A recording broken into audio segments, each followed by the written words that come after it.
As the number of COVID-19 cases and deaths continue to rise, we should question whether unvaccinated people are the problem and whether vaccination is the solution.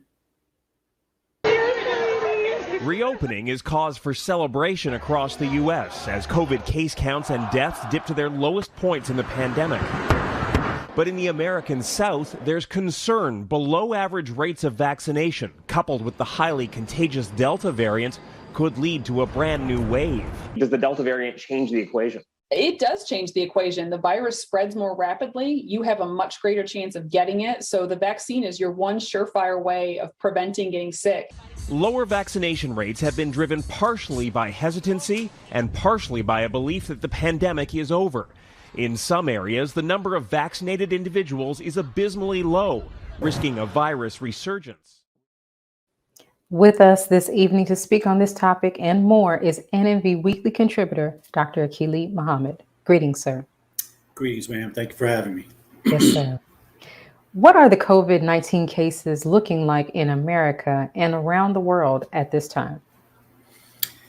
Well, that's very interesting. You know, I was looking at the Worldometer today, and the information that is up today is from days. You know, it's a lag in the actual report. So the date you can find when you go to something like the Worldometer, and there are days in between the actual information and the date that you are actually going to find it. And it literally said that in America there were 0 new cases. But yet there was an article that somebody sent me as well today that spoke about the rising cases in Missouri. And they're extremely worried about the increase in cases and the fact that society is back open. But as we just heard in that clip, this article similarly was trying to say that unvaccinated people are the cause, or potentially are going to be the cause, in this new increase in number of cases and deaths and all the other sequelae that come from it. But I want to remind everybody, I think it's very important for you to continue to come to NNV News, because when you come to NNV News, you're listening to people that have their ear in the street as well as their feet in the street. So you're getting information that's grassroots information.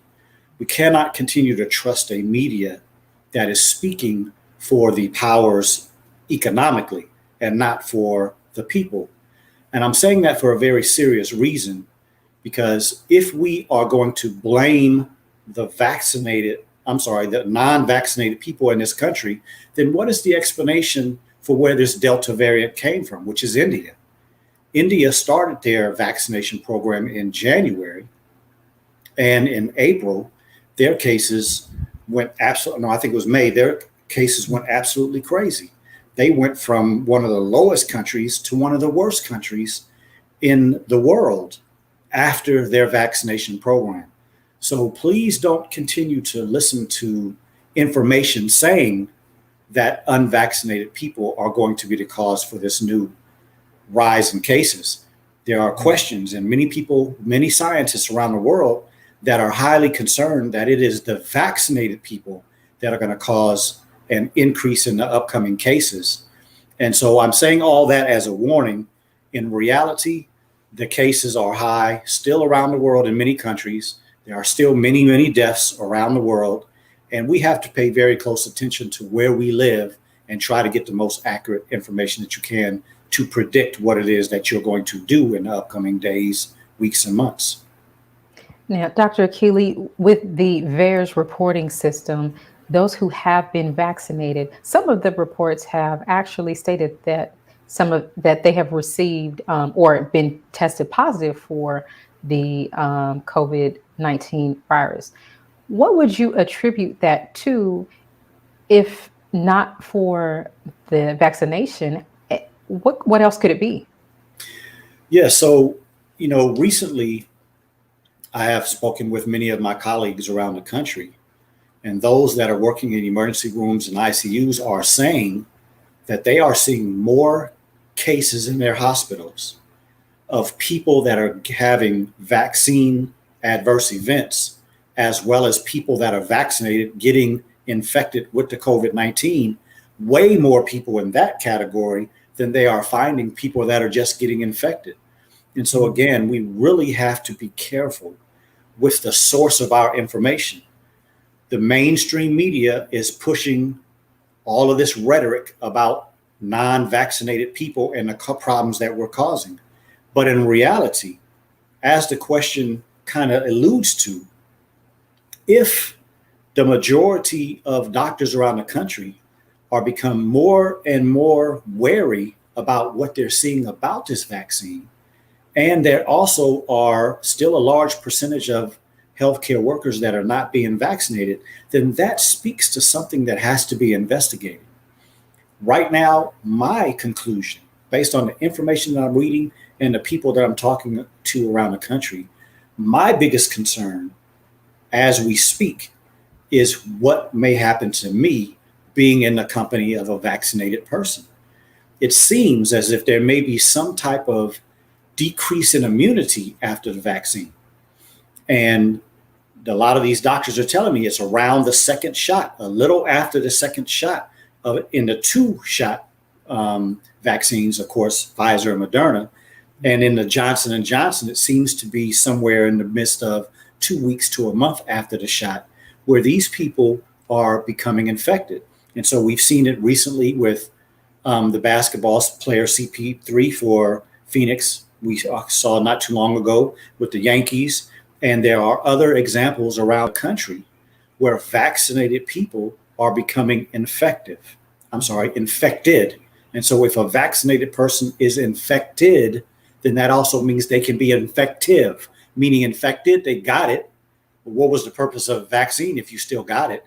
And then as the studies have said, and as these companies have given their own information, the vaccine is not going to be a true, I should say, they never said their vaccines were not going to allow you to catch the infection nor give the infection. So we're really living in a time where the grassroots information, the people that are in the hospitals and things of that nature are giving a much different report than the mainstream media. And that's very disturbing, in my opinion. To say the least. What is on the horizon as far as the increase of or settling of these cases goes? We're seeing, of course, it's projected that of course, I think you mentioned Missouri. They have had a significant increase in cases. We're getting ready to have this summer, and the world is what we're seeing on social media as opening up. Yes. So what would you say is on the horizon as far as an increase, a steady increase, a significant increase? What would you say we should expect this summer? Well, I have to tell you, based on my research and my assessment of things, I am concerned that it's going to be an extremely great curve of increase in the number of cases, not only in this country, but probably anywhere in the world where they're opening up. We're watching basketball games, football season is about to start, baseball games, all of these people in these coliseums and these stadiums, concerts are back, and you see all these people in these, clubs and all these things, close contact. And as a lot of these so-called experts, these physicians around the country are saying that they're expecting this Delta variant to come to this country.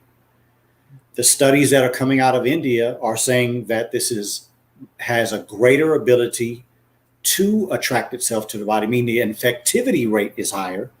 The medical consequences of catching it seem to be worse than the previous variants. And so we're talking about a reality of not only people being so happy to not being confined anymore, but taking it to another level because you've been confined so long. I mean, the activity is really just kind of a very fervent reality. And so I'm thinking that the cases are going to spread quickly. People are going to get sick severely. Hospitals are going to be even more overwhelmed than they were before. And if we put an added reality that the vaccinated people are not going to serve any benefit to this reality, although the media is going to continue to say it, and the media is going to continue to press upon the unvaccinated to get vaccinated, we're going to see, in my personal viewpoint, some horrific numbers going into the end of this year.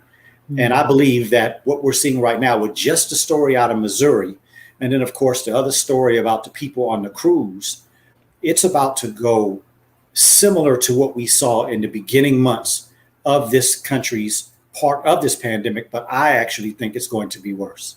Okay. Well, with that said, Dr. Akili, is vaccination the solution for this COVID problem? Well, you know, a lot of people may argue that. A lot of people, like the president and his staff, are saying that if we get 70% of the country vaccinated by July 4th, that would represent herd immunity, and that's going to protect the people in the country from going into the fall having, you know, continuing to have a problem with this pandemic. I don't think there's any evidence to prove that. The countries that have shown a good example of what to do in this pandemic have been the ones that represented to their people information, education, and then mandates. Because if you as a layperson don't understand this science that well, then somebody needs to tell you what to do. Right. And America, to me, is the perfect example of arrogance, stupidity, and then money over everything else.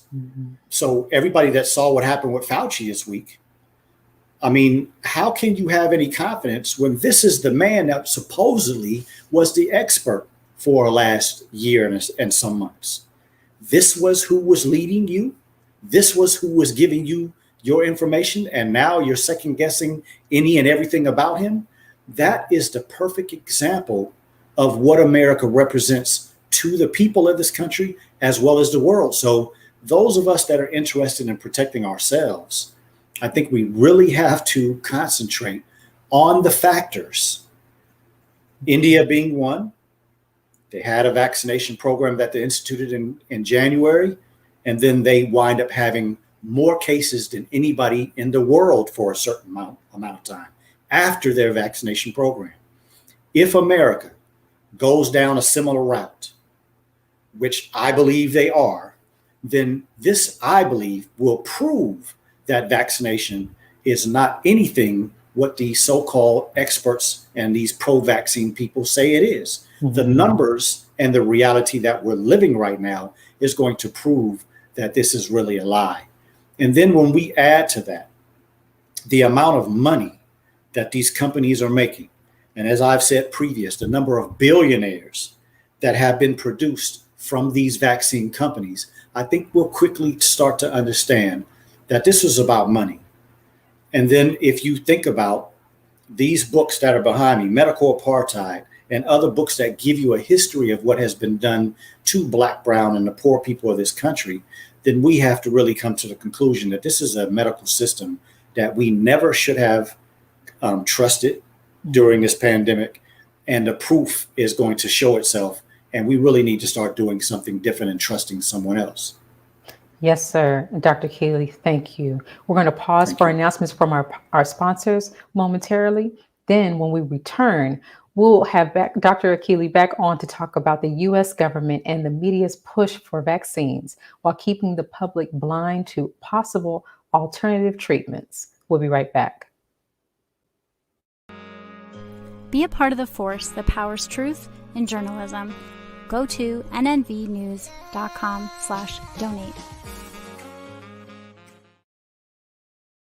Worldwide, 24 hours a day, 7 days a week. Download the Final Call Radio app and take us everywhere. On your phone, on your computer, on your tablet, on Instagram, Facebook, and Twitter. You can also log on to finalcall.com and click the Listen Live button or finalcallradio.com. Final Call Radio, the official voice of the Honorable Minister Louis Farrakhan and the Nation of Islam.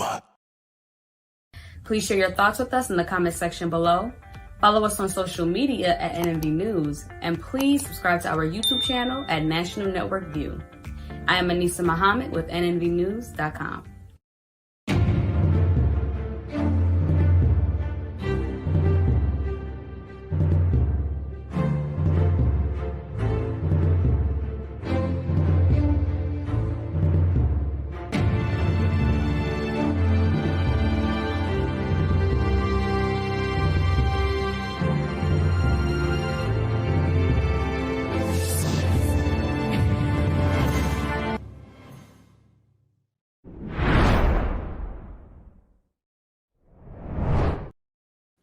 As the U.S. government and mass media push for adults and children to take experimental vaccines, they fail to inform the public of possible alternate, inexpensive treatments.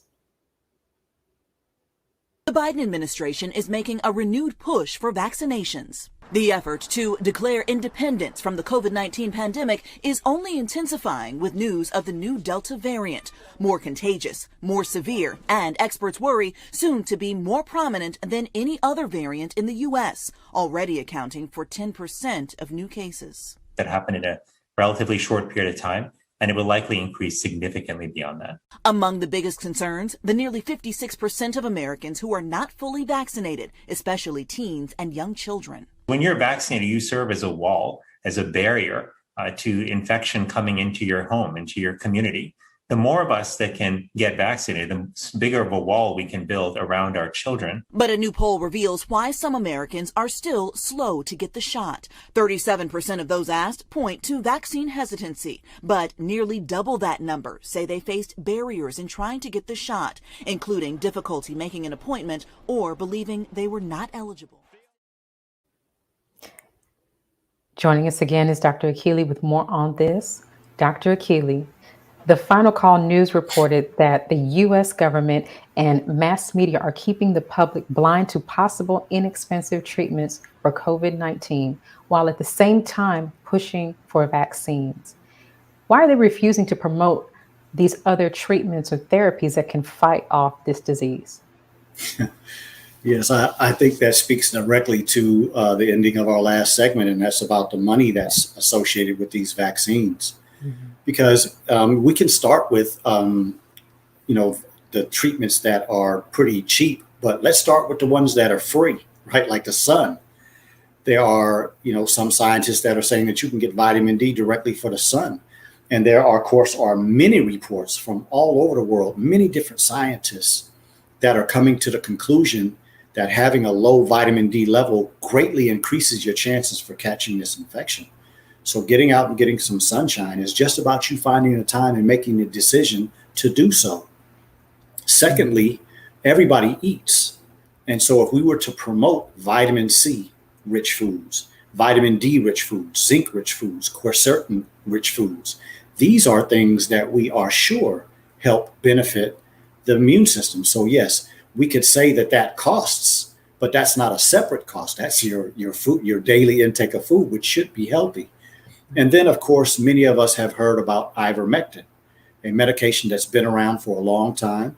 It has not been used for viral infections, but this is the reality of how medicine works. Sometimes we'll find a medication that has a treatment that we'll usually use it for because it's a side effect. For instance, the minoxidil that a lot of people use for growing of hair, that originally was a heart medication.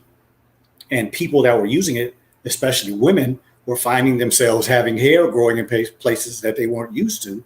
And so that's how it was changed and it became a hair medication. And so that's what happened with ivermectin. These people were seeing that it was working. And we're not talking about one or two doctors like the one that went in front of Congress. We're talking about many physicians all over this country and all over this world, a very cheap medication, a medication that does have a few side effects that you have to worry about. But in essence, I think the conclusion is that this government and these pharmaceutical companies knew that the people of this country and the world were in a position of panic, and fear was the button to press to maintain them in that fear. And so they knew that it was a huge chance to make a lot of profit. And of course, with vitamin D, vitamin C, other food products, and ivermectin, there wasn't going to be a big upside. And so that's the decision to push the things that they thought were the best. And those were the ones that were going to fill their pocket and not change the public in any way, other than putting them subjugated to what we see now, and that is a pro-vaccine campaign. Now, the Honorable Minister Louis Farrakhan, in his July 4, 2020 message, The Criterion, warned the people not to take these experimental vaccines for COVID-19 and said that there were 14 therapies in the world today. What exactly is a therapy? Well, a therapy is something that can be instituted in a problem, and we're talking about a person that can either benefit by relieving some of the symptoms or solve this problem. And so, of course, there are many therapies around the world. There have been therapies in a lot of different countries that we have the ability to study what those therapies have done, what their side effects are, and how much they actually improve the people that were taking them. And so those are many. The ones I just finished mentioning, there's colchicine, there is, certain foods that they use around the world, teas. So there are therapies that come from, of course, different cultures and come from other countries and their pharmaceutical industries. One that I could mention is like Cuba and their use of alpha interferon, a solution that isn't very costly, but very effective. And so when you go and you study the fact that Cuba has been using this for 30 years with great benefits. And matter of fact, the latest study that I read about Cuba and their alpha interferon that they use in their country for a certain period of time, I would say within the last few months, probably a half of a year, anybody that came to the country that was suspected to have COVID or had any symptoms, they were put on alpha interferon for 10 days before they could enter the country. And if you look at Cuba's numbers, they have some of the best statistics since this pandemic started than anybody on the planet. And so we're talking about therapies that have proven effective, therapies that aren't very expensive. And so why did America and many of these other governments decide to spend billions of dollars? And probably at the end of it, when it's all said and done, it'll probably be trillions of dollars on vaccines when we have all these other cost-effective things and things that are easily to get to the people. We pass that up for vaccines and this quick production of them in many factories around the world. Now, you mentioned Cuba. Why would America, if this is so deadly and so serious globally, and Cuba has a possible solution, why would America continue to blockade Cuba, depriving American citizens of the proven therapies for COVID medicines that would combat this disease altogether? Yeah, so, I think the best answer for that question would be going back and listening to the criterion from the Honorable Minister Louis Farrakhan on July 4th, 2020, where he spoke of the reason that he prayed for our God that we serve to punish basically Florida because of the way that the Cubans in Florida have been a proponent of the suppression of Cuba as a country with all the embargoes and things of that nature. And so I'm saying that because we have to put things in its proper context, right? We have to put in context that we're dealing with a plague and we're dealing with the divine destruction of America. And if people don't put it in that context, then you really don't have it in the right context. So as a physician, I have to say that because it's my responsibility to put God first before what it is that I've been gifted to do. And so when you put things in the context of the fact that America is in divine, in Allah's eyesight for divine destruction, then we can also put in context why America has been the number one country with deaths, with cases for majority of this pandemic. And we're looking at countries like China, India, that have many, many more people. They're in 1 point something or 2 billion people, whereas we're only 350 million, I think, and that's pushing it. So when the minister said that he wanted Allah to prove not only who he is, but to put something on Cuba, it goes to the fact that the imposter Jews, those people that claim to be Jews who really are not Jews, who really are the synagogue of Satan, as scripture describes them, these people have suppressed everything good in Cuba. And my personal viewpoint of all of those actual facts is that if we were to allow the reality of how good Cuba's medical system to be popular and the general public had that type of information, then people would probably pay a little more attention to Cuba and the good things that are coming out of Cuba, and then wouldn't pay attention to this propaganda that's being put on them because of the good things that Castro did. And so it's a pretty convoluted question, but I think ultimately that is the reason. There's Jewish, I should say imposter Jews, right, that have become billionaires with a lot of these companies that are producing vaccines. That's not a mistake. We have been told year after year that Jews don't have power. Well, why is it that every time somebody that has so-called fame mention anything about Farrakhan or Jews, do the Jews put pressure on them to change their statements? See, right, these things that we're seeing stop the perpetuation of these lies, especially that the Honorable Minister Louis Farrakhan is anti-Semite. These people that I'm talking about, these imposter Jews, they are not Semites. And then lastly, I'll say that when we are talking about something like Juneteenth that just passed us, yes, and we had a president to sign that into a federal law, that's the type of appeasement that they do for Black people, because there's no substance to it. That's not going to improve our income status. That's not going to improve our ability to get home loans. That's not going to improve our ability to get school loans. So even though we've had an increase in Black people going to college, especially Black colleges, a lot of them won't get loans to be able to go to college. It's not going to stop the police brutality.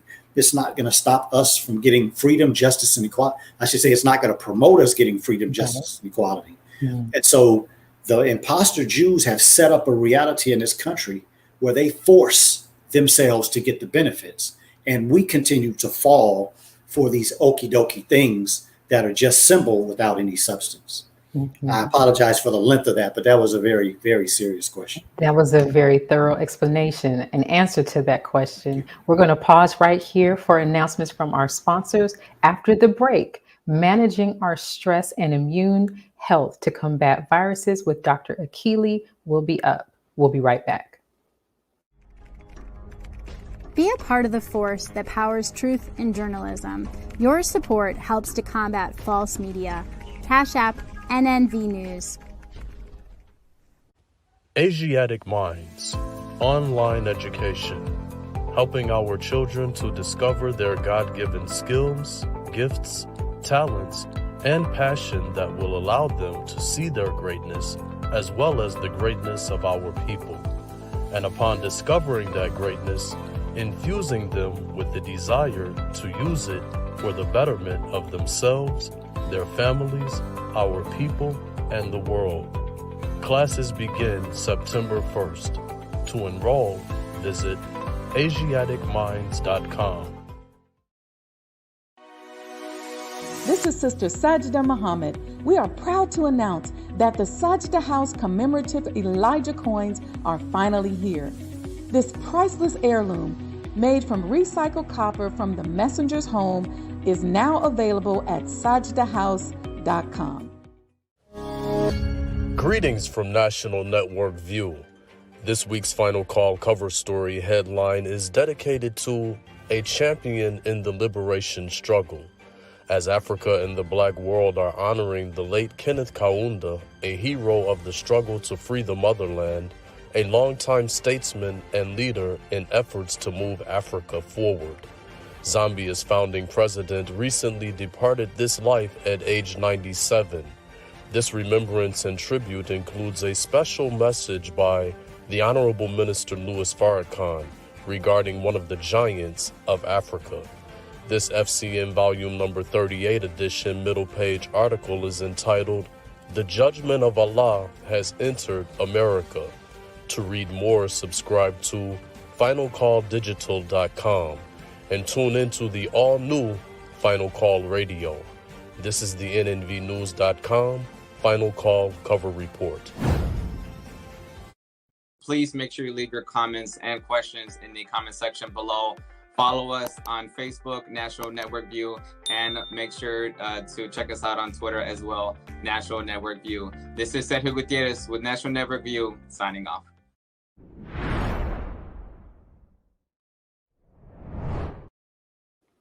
The conversation about maintaining a strong immune system has always included which foods to eat and which foods to stay away from. But what about the impact of the information we consume mentally? Cramming for a test? Trying to get more done than you have time to do? Stress is a feeling we all experience when we are challenged or overwhelmed. But more than just an emotion, stress is a hardwired physical response that travels throughout your entire body. In the short term, stress can be advantageous, but when activated too often or too long, your primitive fight or flight stress response not only changes your brain, but also damages many of the other organs and cells throughout your body. Your adrenal gland releases the stress hormones cortisol, epinephrine, also known as adrenaline, and norepinephrine. As these hormones travel through your bloodstream, they easily reach your blood vessels and heart. Adrenaline causes your heart to beat faster and raises your blood pressure, over time causing hypertension. Dr. Akili, welcome back. Thanks for joining us one last time. Yes, ma'am. Thank you. As we saw in the clip, we were looking at the effects that stress has on the human body. Does stress really and truly affect the immune system? Absolutely. The stress and its long-term effect on the body is very similar to overworking anything else, right? You buy a brand new car and they give you the instructions on when to get the oil changed, when to rotate your tires, check the water, other things of that nature. And you just get it in every day and drive it as hard as you can, never check any of those things. That car is going to wear out quite fast compared to the person who does all those things and drives it more moderately. These bodies are made to work perfectly. And unfortunately, most of us don't eat the right foods, don't get enough rest, don't drink enough water. And when we talk about stress and those hormones that clip was talking about cause everything to be in high overdrive. And so if you're not eating the right food, you don't have the right nutrition, you're not drinking enough water, so the body is dehydrated, toxic from bad things, bad environment. And then you add stress on top of that, the body is deteriorating pretty quickly. And that's why these medical problems can occur or sometimes predate the actual stress, and the stress will make those medical problems worse. But if we balance the stress in our lives with those good things, like turning off the television and doing some other positive things and eating correctly, exercising and getting some sunshine and making sure you're meditating and making sure your rest is adequate, that gives the body a chance to repair and to heal these things that could be damaged by stress. And then you can continue to maintain a good balance. And that way stress doesn't necessarily deteriorate the body. Now, recently I read that when we're stressed, the immune system's ability to fight off antigens is reduced. What does that mean? Well, you know, if we were to use an example of going to a major store in a big warehouse and you have a number of security guards that are responsible for maintaining, you know, a certain decor in this place. And let's say that there's a fight that started in the grocery section of this big warehouse place. And a few of the security guards go to make sure that whatever that situation happened, they diffuse it, stop it, get back order. And then another fight starts on the other side in the electronics department. And then there's another fight in the automobile section, and there's another fight by the registers. Eventually, you don't have enough security guards to be able to diffuse every single situation. And so when we're talking about a stressful situation in the body, our stress hormones, as the clip just showed, will increase the heart rate, will decrease the blood flow to certain organs because they're not involved in taking care of the body. When the body's in a fear, in a state of stress, it's really looking to try to defend itself. So certain organs get more blood flow, some organs get less, but we're still talking about the inability of the body to be able to take all care of all of these different problems. And then the antigen, meaning something from outside of the body that could cause harm, comes into the body, and all of your security guards are in these different organs trying to keep them alive. And now this infection or this antigen comes in the body, and it has the ability to do a lot more harm than it would if your body was at its peak ability to fight it. And so that is kind of an analogy on why the stress can increase your chances of being infected with like a situation we're right now in a pandemic, or just antigens in period, anything that can come into the body and cause harm. Mhm. That was a great analogy that you used there, but I have a different question now. Yes. So stress can also damage your body's own cells and even trigger responses from your immune system, including elevating inflammation, which can make you more susceptible to viruses and infections. What would you recommend that we do daily to reduce our stress levels? Well, the first suggestion that I make to everybody is you have to keep your thoughts correct. And so, start your day with the God that you serve. Doesn't make a difference what I call him. It makes a difference what you call him. And so if you start your day with that being, that superior, greater creature, then you will have that remembrance come to your mind all day, just like listening to your favorite song in the morning. And then it comes back to your mind periodically through the day. If you start there and then turn the television off and listen to it sometimes, but not all day, every day, because this American media inundates us with the fear factor. Because here we are in the middle of a pandemic, but in the year of 2020, there still were more people that died from a heart attack than COVID. There were still more people that died in many other medical problems than with this pandemic infection. So why did we not put things in its proper perspective? It was a potential ideology from the beginning of what was going to be done, because a lot of these things that have happened were predicted. And so we have to stay in control. The way to stay in control is to make sure that the information that's coming into you is quality enough for you to make the right decision. And so if you start with your thoughts and keep them positive and stay in control of your thoughts and don't let somebody control you and manipulate you with fear, then it will be more likely that you can keep your thoughts on what to buy when you go to the grocery store and what to put in your refrigerator and what to cook, and then taking some time to get some exercise, taking some time to do the things that you know promotes your good health, rather than being stifled by fear, which is what fear does. It puts you in a state of non-action, and then you wind up succumbing to that thought process rather than the one that you produce yourself. Right. Now, I know you stress unplugging from our electronic devices. Anything else that you would suggest that we unplug from to help reduce our stress levels? Well, I think in general, a time like we're in right now, the minister described in the criterion that sometimes God will put you in a state of solitary confinement. Sometimes he'll put you in a state of being separated from whatever to help you see who supports you, who really has your back, who are your true friends, who has checked on you during this pandemic. When you're going through a difficult situation, who's there to support you? And so I think it's very important for us all to take the time that we have right now.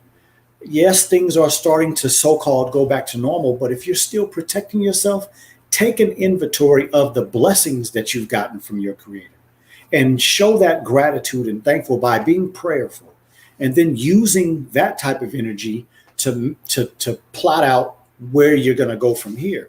Because although we're looking at the divine destruction of America, and we're looking at the unraveling of America, we're looking at the the fighting of different aspects of this government and this country against each other, which is going to make it implode even faster.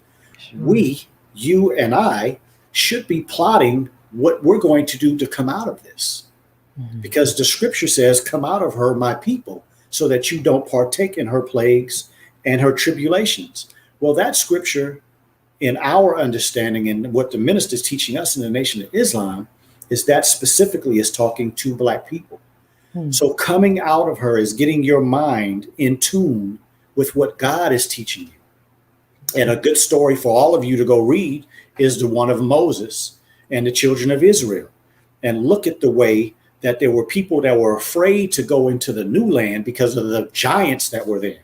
But it was the Joshua generation.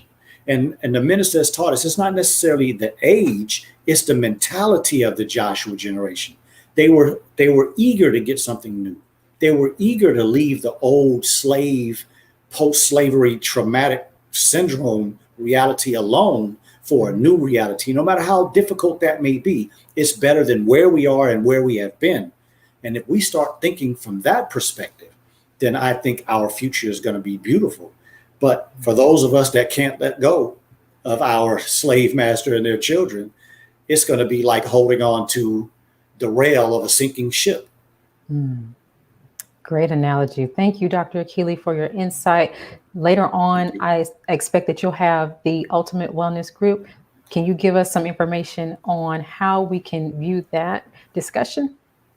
Yes, ma'am. Well, today on the Ultimate Wellness Group Transformation Tuesday on the THEE, the Ultimate Wellness Group on Facebook and the Ultimate Wellness Group on YouTube, we will be having part 2 of our conversation, Dianetics, the effective way to improve your mental health.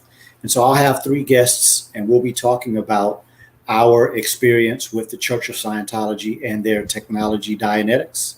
And we'll be talking about why the minister sent us there and what type of benefits we have gained from that.